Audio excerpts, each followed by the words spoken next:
अब खबर आ रही है बीजेपी के बड़े कैंपेन की। नए साल की शुरुआत के साथ ही बीजेपी कल से यूपी में एक मेगा अभियान शुरू करने वाली है। बीजेपी ने मुस्लिम वोटर्स को लुभाने के लिए एक प्लान तैयार कर लिया है। यूपी बीजेपी का अल्पसंख्यक मोर्चा शुक्रिया मोदी भाईजान कार्यक्रम शुरू करने वाला है। 2 जनवरी से शुरू होने वाले कार्यक्रम की टैगलाइन है, ना दूरी है ना खाई है, मोदी हमारा भाई है। यह अभियान 18 दिन चलेगा, यानी 2 जनवरी से 20 जनवरी तक चलाया जाएगा। कल से शुरू हो रहे इस अभियान के तहत बीजेपी अल्पसंख्यक मोर्चा के कार्यकर्ता यूपी के सभी 80 लोकसभा सीटों पर जाएंगे। अभियान का फोकस मुस्लिम महिलाओं पर है। हर लोकसभा क्षेत्र में कम से कम 1000 मुस्लिम महिलाओं को जोड़ने का लक्ष्य रखा गया है। मुस्लिम महिला वोटर्स को अपनी ओर खींचने के लिए कार्यक्रम की टैगलाइन न दूरी है न खाई है, मोदी हमारा भाई है रखी गई है। इस अभियान में मुस्लिम महिलाओं को उन योजनाओं की जानकारी दी जाएगी जो केंद्र सरकार ने मुस्लिम वर्ग के लिए बनाई है। कैंपेन में मुस्लिम महिलाओं को यह भी समझाया जाएगा कि आखिर उन्हें बीजेपी को वोट क्यों देना चाहिए। इस अभियान के जरिए बीजेपी मुस्लिम महिलाओं के बीच प्रधानमंत्री मोदी की छवि भाई के तौर पर बनाने की कोशिश करेगी। टारगेट है कि एक मुस्लिम परिवार तक पहुंचा जाए। यूपी बीजेपी अल्पसंख्यक मोर्चा ने कल से शुरू होने वाले अभियान के बारे में क्या कहा है, आपको उनकी बात सुनवाते हैं।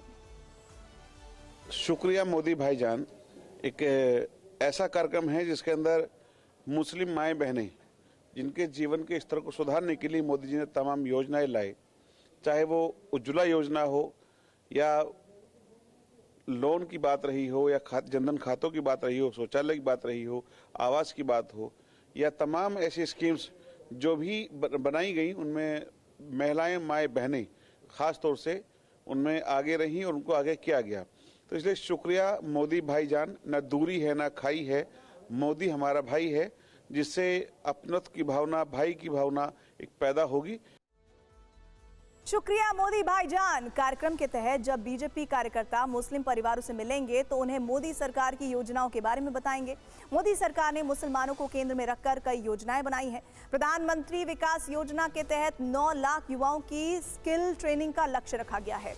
विरासत योजना के जरिए अल्पसंख्यक कारीगरों को 10 लाख तक का लोन। नया सवेरा योजना के तहत प्रतियोगी परीक्षा के लिए मुफ्त कोचिंग। शादी शगुन योजना प्रोग्राम से ग्रेजुएट लड़कियों को 51,000 की राशि की मदद। उस्ताद योजना में कारीगरों को एक्सपर्ट बनाने की ट्रेनिंग का लक्ष्य। साथ ही साथ सीखो और कमाओ योजना से युवाओं को स्वरोजगार के लिए प्रेरित करने का प्लान। मोदी सरकार ने हज यात्रा के लिए कोटा बढ़ाया है। साथ ही महिलाओं के साथ करीबी रिश्तेदारों को हज पर जाने की छूट दी गई है।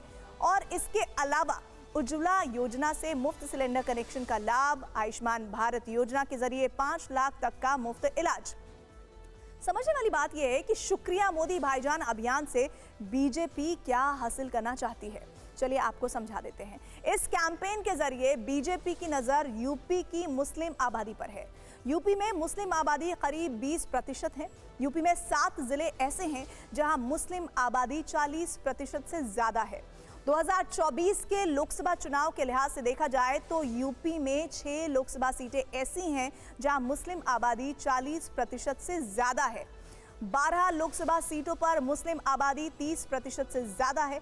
यूपी की 36 लोकसभा सीटें ऐसी हैं जहां मुस्लिम आबादी 20% से ज्यादा है। बीजेपी का शुक्रिया मोदी भाईजान कैंपेन विपक्षी दलों को पसंद नहीं आ रहा। पिछले कुछ चुनाव में यूपी के मुस्लिम वोट का सबसे बड़ा हिस्सा समाजवादी पार्टी को मिल रहा है और इसीलिए जब बीजेपी ने कार्यक्रम का ऐलान किया तो समाजवादी पार्टी के नेताओं ने इस पर सवाल खड़े कर दिए। देखिए हमारी रिपोर्ट।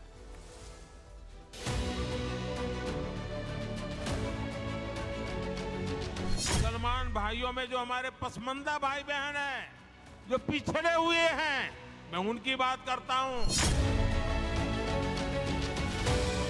इनके साथ इतना भेदभाव हुआ है। भाइयों बहनों, इस भेदभाव का नुकसान उनकी कई पीढ़ियों को भुगतना पड़ा।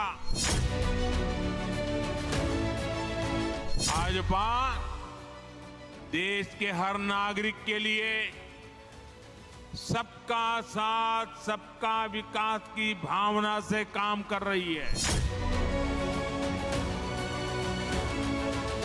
पहली बार एक ऐसा नेता हमें मिला है जो बिना वोट बैंक के चश्मे से मुस्लिम समाज को वोट बैंक के चश्मे से नहीं देख रहा है, बल्कि मुस्लिम समाज को विकास को की तरफ आगे बढ़ाने के एजेंडे के साथ काम कर रहा है। नरेंद्र मोदी की सरकार तो मूलतः दलित विरोधी, पिछड़ा विरोधी और विशेषकर मुसलमान विरोधी है।